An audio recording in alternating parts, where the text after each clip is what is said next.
Good evening, class. This lecture is for Microsoft Access Module 11. It's called Working with Data. The module objectives will be learning how to open an existing database, learning how to sort records in a table, how to filter records in a table, how to create a query. We'll also talk about how to modify a query in Design View, how to relate two tables, how to create a query using two tables, and we're also going to add a calculated field to the table. Alright, so opening an existing database or Microsoft Access database is similar to opening a Word or an Excel file from the start screen. You can click Open. Other files command to open the screen, navigate to the folder where the file is located, and double click the file you want, or you can simply just navigate to that folder, double click the file, and it will launch Microsoft Access, and it will also open your database. One thing that you should be aware of that is a difference between Access and opening a file in Word or Excel is that you can only open one Access database file at a time. So what does that mean? That means that for Microsoft Access, you can only open one database per instance of Microsoft Access. So you may ask, what does per instance mean? So for example, if I open Microsoft Excel, I can open multiple spreadsheets, and I can flip back and forth between the two files to work with those files with one instance of Microsoft Excel open. In order to look at more than one database with Microsoft Access, you have to have two different instances of Microsoft Access open. Okay, you just merely click open up Microsoft Access a second time, find the file that you want, open it up that way. Okay, so that's what that is one difference. Usually that means that you can't copy information between the two instances. Like if I wanted to copy information from one table in one instance of Access to a table in another instance of Access, typically that's what that means. Microsoft Excel or Word, you can copy information, work with those files and the data in those files, in between the two, as you would expect to be able to. Alright, so sorting records in a table. A sort is basically rearranging records in a table in alphabetical and numerical order, in ascending, descending order. It doesn't do anything other than reorder the records in the table. You do have the option to sort records using more than one field. For example, you can do what we call a primary and secondary sort. The field. Let's think about an example here. So, let's say I have a group of alumni that I want to send out information to, and I want to sort by alumni in the state of Alabama. Well, let's sort by state and then by the city in which they reside. Okay, so if by doing that I can sort the information in the table by state and then sort by county. That way I'll have all of the alumni who reside in Alabama at the top of the list, and then I'll also have the counties in alphabetical order. Okay, that way I can mail out information in that order. Another way you may want to sort a record is if you're looking at a database that maybe has houses for sale, and you're wanting to look at houses that have at least 3 bedrooms and 2 or more baths. So you can sort, bedrooms and then bathrooms, so forth and so on. The point is that you can sort records in multiple ways. Alright, let's see. Capturing a screenshot of your sorted table. It's just like any other Microsoft Office application that you've worked with. You get the table in the format in which you want it. You go to another application like Word or PowerPoint, go to the Insert tab, click the Screenshot button, and then click the image of the screenshot in the available Windows menu. You can take a screenshot that way, or you can use the screen clipping feature, which will allow you to clip out just a section of of that screenshot. So if you wanted to capture just the table and not the remainder of the screen, you could do that. And once you've selected that screenshot, it'll be pasted in the Word document or PowerPoint file, whichever file you chose to insert the screenshot, and you'll have it there for reference, and you'll be able to share that information. Alright, let's see. Sorting on multiple fields. We touched on this just a minute ago, but we'll talk about it a little bit further. So when sorting on multiple fields, you need to decide which one will be the primary sort field and which will be sorted, which is to be sorted within the primary field grouping. The field that is the primary is called the outermost sort field, and the field that is the secondary sort field is called the innermost sort field. So what does that mean? That means that the secondary sort would be the field that you sort first. The primary field would be the field that you sort last. So the primary sort will be how the records are sorted.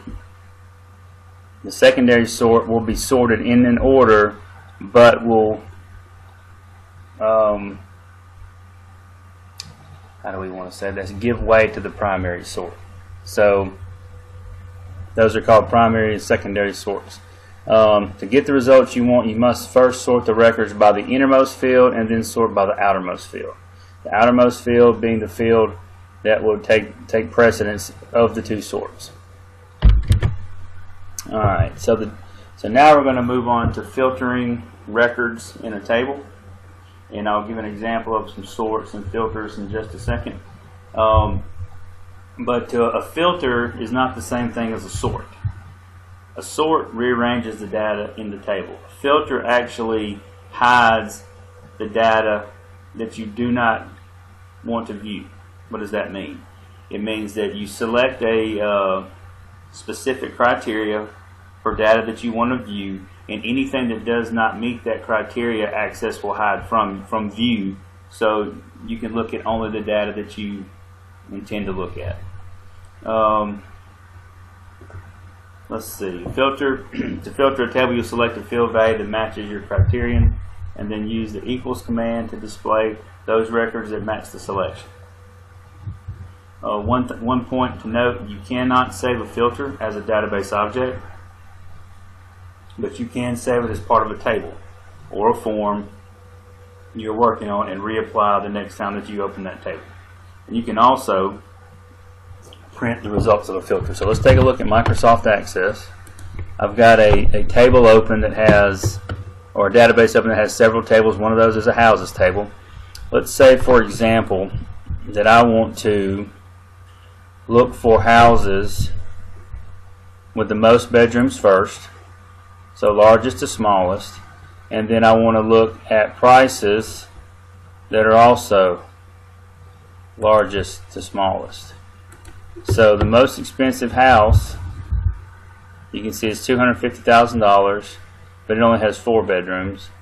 The next house is $243,000. It has 5 bedrooms. Okay, so you can see how I ordered my sort there to look at bedrooms and price. Now, which is more important to me, the price or the bedrooms? Well, in this case, let's say that the bedrooms are. So we'll sort largest to smallest. So I want to say the largest bedrooms, or the most number of bedrooms first. There are 2 houses, one of which is $243,000, second of which is $134,000. Big difference in price. Beyond that, you can see the bedrooms are sorted in a descending order, going to 4, 3, 2, all the way down the list. Okay, so that's how we could use a primary and secondary sort to look at the number of bedrooms and the price of those houses in which we're interested. Alright, and let's take a quick look at a filter. So that's a sort. That's how we sort. Click the drop down arrow, use the sorting options here. Smallest to largest, largest to smallest. We can also use it as a filter. So number filters, you see we have some options to use a number filter. We can set a filter that is equal to, does not equal, less than, greater than, or between, or if we only have a few number of items to select in our field, we can simply just click a checkbox. So I only want to look at, in this example, bedrooms or houses that have 5 or more bedrooms. We'll just say 5 bedrooms.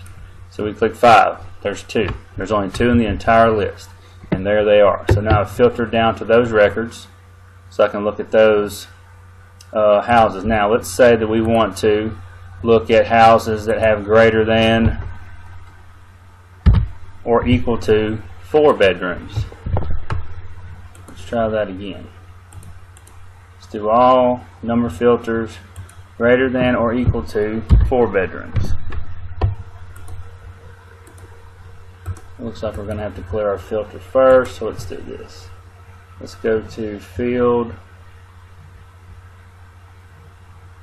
toggle filter, we'll take that off. Now let's go greater than or equal to 4. Now there's our filter. We had to clear it first, so now we can see our table has filtered out all of the records except for those that have bedrooms greater than or equal to 4, and that leaves us with 9 records. You can see at the bottom. Okay, so those are examples of how to sort with a primary and secondary sort, and how to filter. Alright.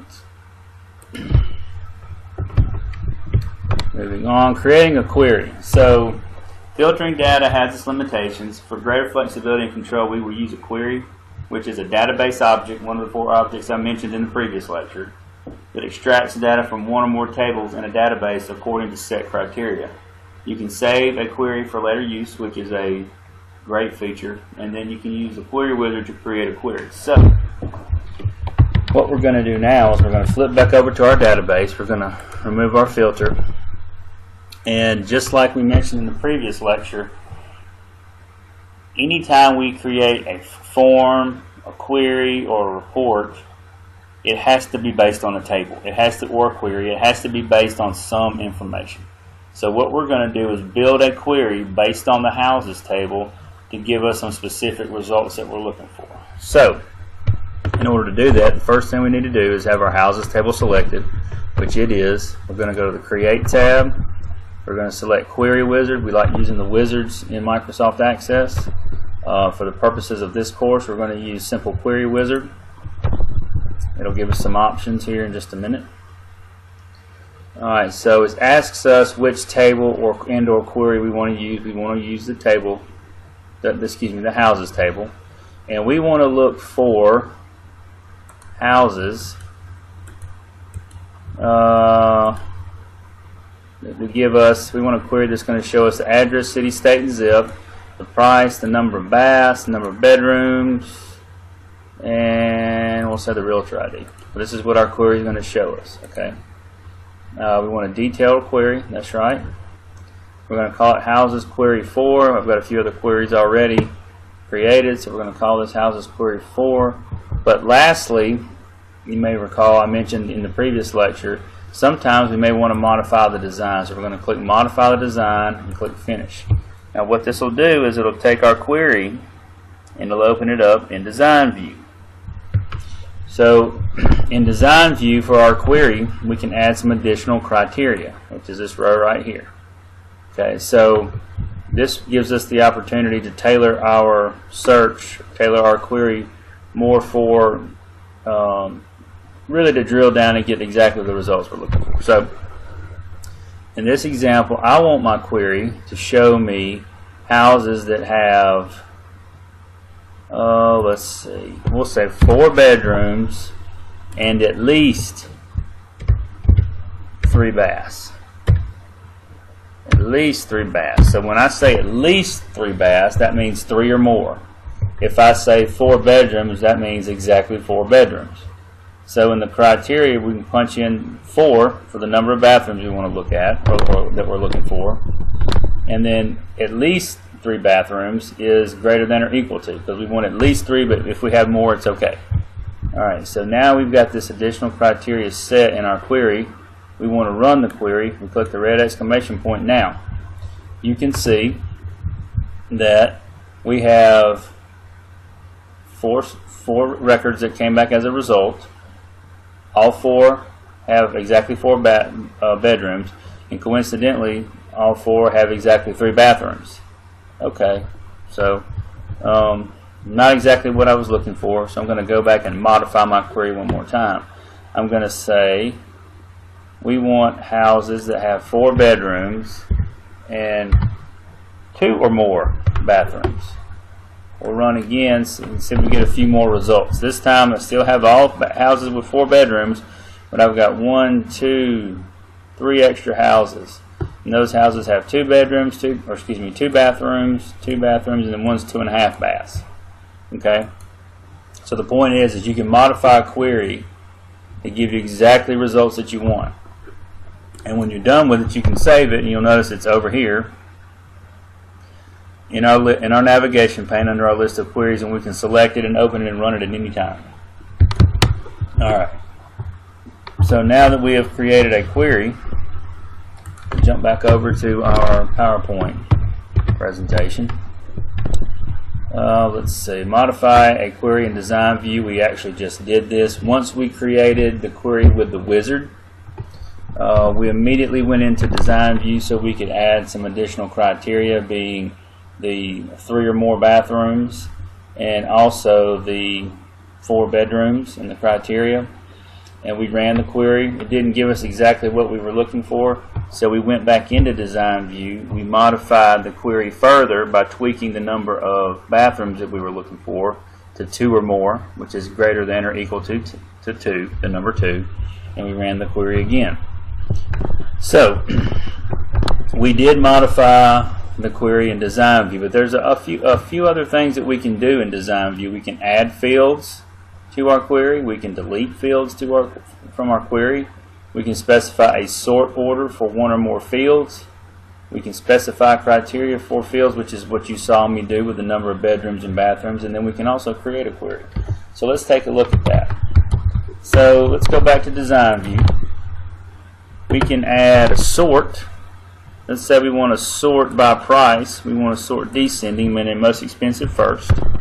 Let's say that we really, we know that the state we're in is going to be Alabama. So let's right click. Let's see here. We should be able to click here, press delete, and now we've removed that field from our query. What else were we trying to do? Add, delete, specify sort order, specify criteria, and create a query. So if we wanted to create a query, I'll give an example of that in just a minute. But let's run our query. Let's see, click run. Now you can see we're 1 field short. We took out the state, prices in descending order. So we did all that in design view. Now, let's see. Let's save this.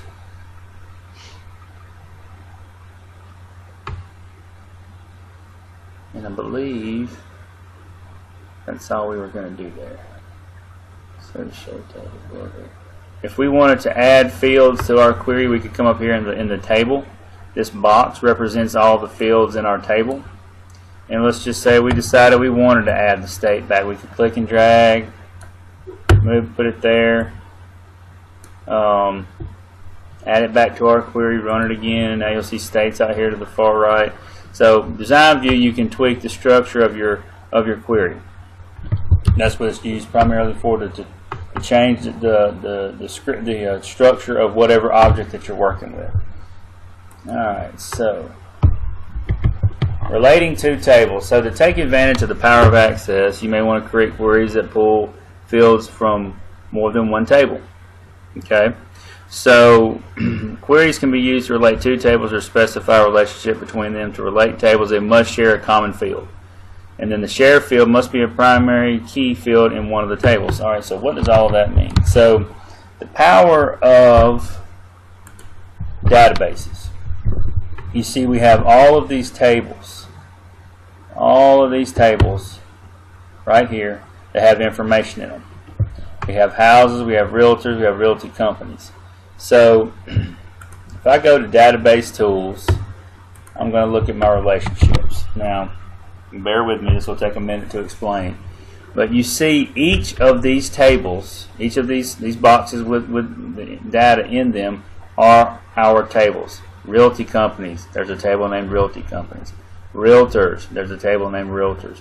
Houses, there's a table named houses. And these are the fields that are contained in those tables.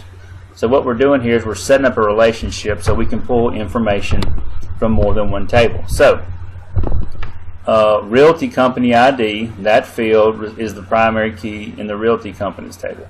Well, it also resides in the Realtors table. Okay, so in the Realty Companies table, Realty Company ID is the primary key. You can see denoted by the key icon to the left of it in the Realty Companies table. In Realtors, it is a foreign key, which means that it is not the primary key in this table, but it is the primary key in another table. So that makes this instance of Realty Company ID a foreign key. Again, Realtors, you have the Realtor ID, which is the primary key for the Realtors table. Houses, you have Realtor ID, which is the foreign key. So these two tables are linked together with a relationship between this field and this field. Just like Realty Company ID is linked to Realty Company ID in the Realtors table. That's how we link tables together. Okay, and once you have linked tables together, then you can write queries based on those tables. Okay, remember what we said, a primary key is a unique identifier, only appears one time, things like that. Alright, so now that we have confirmed that we have our tables related, and one more thing that I will mention here, and this is just gee whiz information, this is not anything you'll have to know for a test, but you'll notice that this black line, that indicates a relationship between these two tables. You notice there's a 1 here and an infinity symbol here. Same thing over here. So this relationship, and I guess I should tell you there are many types of relationships, is called a one-to-many relationship. Meaning that the Realty Company ID, there may be only one Realty Company ID, but for each Realty Company ID there are many relationships that relate to that. Okay? An example of that, a football team has one head coach, but there are many players. So the head coach has many football players on his team, but the players only have one head coach. Another example of a relationship like that, an instructor. Most classes only have one instructor, but they have many students. So that's a one-to-many relationship. An example of, we'll say, a many-to-many relationship would be, let's use the football team again. There are many coaches on a football team. Some are head coaches, assistant coaches, some are coordinators, some are position coaches, but there are many coaches on a football team, and that football team is made up of many players. So that's a many-to-many relationship. Okay? If they're a coach, there are many coaches on a football team, and there are many players on a football team. Okay? Alright, so now that we have our relationship set up, we can go to create a query, and we want to save our last query. We're going to use a simple query, and the first thing we're going to do is we're going to look at, let's see, bear with me one second, database tools. Okay, we have houses and realtors are related together, so we're going to create a query, houses, and we're going to take the address, city, price, bedrooms and bathrooms, and the realtor ID. And then we're going to go from, actually we don't want to do that, I'm sorry. Let's move all those back. We want to go the houses table, address, city, state, price, baths, bedrooms, realtor ID. So those are the fields from the houses table we want to include. And then in the realtors table, we want to include the realtor's first name and last name. And we'll say mobile phone. Okay, so now, next we want a detailed query. We're going to call it houses query 5. And we're just going to click finish and see what we get. So now what we have are all the houses that are listed along with the realtor's information. You can see Fred Smith's information, his realtor ID, his first name, last name, his mobile phone number. Okay? Now, this is a query that combines two tables. What if I wanted to look at a query that had houses with 4 bedrooms. I can go in and add my criteria, and now it scales my query down. I still have all the same information, the realtor ID, first name, last name, mobile phone for the realtor. I have all the information for the house. So you can see where I pulled information from 2 different tables into one query, and now I have everything I need, not only to know what I want to know about the house, but who to contact about purchasing the house or maybe looking at the house. Okay, so that's an example of pulling 2 queries together. Alright, let's see. We'll go back to a little more on relating tables. So we use relationships, or the relationships window, to specify a relationship between 2 or more tables.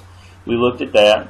The most common type of relationship to set up is a one-to-many relationship, which is the relationships that we just looked at, in which the primary key field in one table is associated with multiple records in a second table. For the example we use, you had houses table. You had many houses associated with the one realtor ID. So if one realtor has many houses for sale, that would be your one-to-many relationship. And then lastly, in the second table, the common field shared with the first table is called the foreign key. So the primary key, for example, in the realtors table is realtor ID. Okay, over here the realtor ID is known as the foreign key because it is merely a primary key from another table. That's why we call it a foreign key. We know it's a key, but it's just the key, the primary key to this table. Alright, moving along. Alright, understanding good database design. What does that mean? Well, a well-designed database requires careful planning. What's the purpose? What data will it store? And you also want to create a well-designed structure of your database that will ensure that your data is easy to access, maintain, and update. So, an example that I like to use about creating a database is, let's say, for example, I was a veterinarian. And I treat all different types of animals. I treat dogs, I treat cats, I treat farm animals, I treat exotic pets, things like that. I would probably have a table for each type of animal that I treat. For example, I would have a table for dog. They would have the breed, the type of dog, the weight, the height, all the attributes of the animal, have medical history, I would have a field in there for an owner identifier. I would just have all of that type of information. Cat, I could probably have a table for cats. Depending on how detailed I wanted to get. Now, if I didn't want to be very detailed, then I could simply have a table for animal. And I could have fields like, animal species, breed or type of animal. I could have owner information. I could have medical history, things of that nature. Most of the time when you're planning a database, the tables that reside in your database represent objects. And when I say an object is something that has attributes. Like a dog has attributes, a horse has attributes, things like that. And then you're going to want to relate those tables with tables that have other information, like maybe the owner information, maybe there's billing information, maybe there's prescription information, maybe things of that nature, where you want to store it you don't want to store that data in multiple places. You want it to be stored in one place and then link the tables together so you can work between them seamlessly. Alright, so creating and querying using 2 tables, we've already demonstrated that. We'll talk about it a little bit more here. So when you set up the relationship between the tables, it offers many advantages. One is the ability to create a query that pulls fields from 2 or more related tables. Changes made to fields in one table are automatically reflected in related tables or queries if referential integrity is selected. That basically is a feature that doesn't allow changes to take place unless the change is made everywhere. It ensures consistent and accurate data. And then if you set up Table relationships also ensures that your data is valid and accurate, so we don't orphan any records. Basically, mean losing the link between the two tables. Access will prohibit any attempt to enter data in the foreign key field that is not consistent with the data in the primary key field. So if you were to change the data for a particular record in a foreign key field and it didn't match with the data in the primary key field in the related table, you'll get an error. But if Access did allow you to do that, then you would have a situation where you would wind up with orphaned records. That means that we have a record that has no parent record, and it can make a mess of your database if you allow that to happen. All right. So we've used a few mathematical operators, or talked about those in this lecture.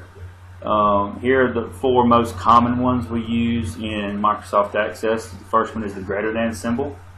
The second one is the less than symbol. You have the equal symbol, and then some of you may not have seen this, but the not equal to is a combination of the greater than and less than symbols together to represent not equal to. Alright, and then lastly, when we were discussing in the first lecture about data types, and we talked about certain data types like the number data type could be used in calculated fields. Well, here's where we talk about calculated fields. And that is a field that contains an expression, which is a combination of fields, values, and mathematical operators, showing results of calculations based on values in certain fields can be very useful. For a sales report, for example, if we need to know the quarter-over-quarter sales earnings, we can import the data from the sales team into our database and have a calculated field set up that shows whether we improved in sales or if we regressed in sales. So that's what a calculated field can do for you. And every time the query is run or the table is updated, that information will update. Okay. A calculated field would have the calculated data type to let Access know that there's going to be an expression housed in that field. And then lastly, choosing a calculated data type opens the expression builder dialog box where you can easily build the expression you want by specifying fields, values, and operators. So if you do select an expression data type and you select that cell in the table, it's going to open up Expression Builder and allow you to build your expression. Alright, so that's it for Module 11. If you have any questions, please let me know. Thank you.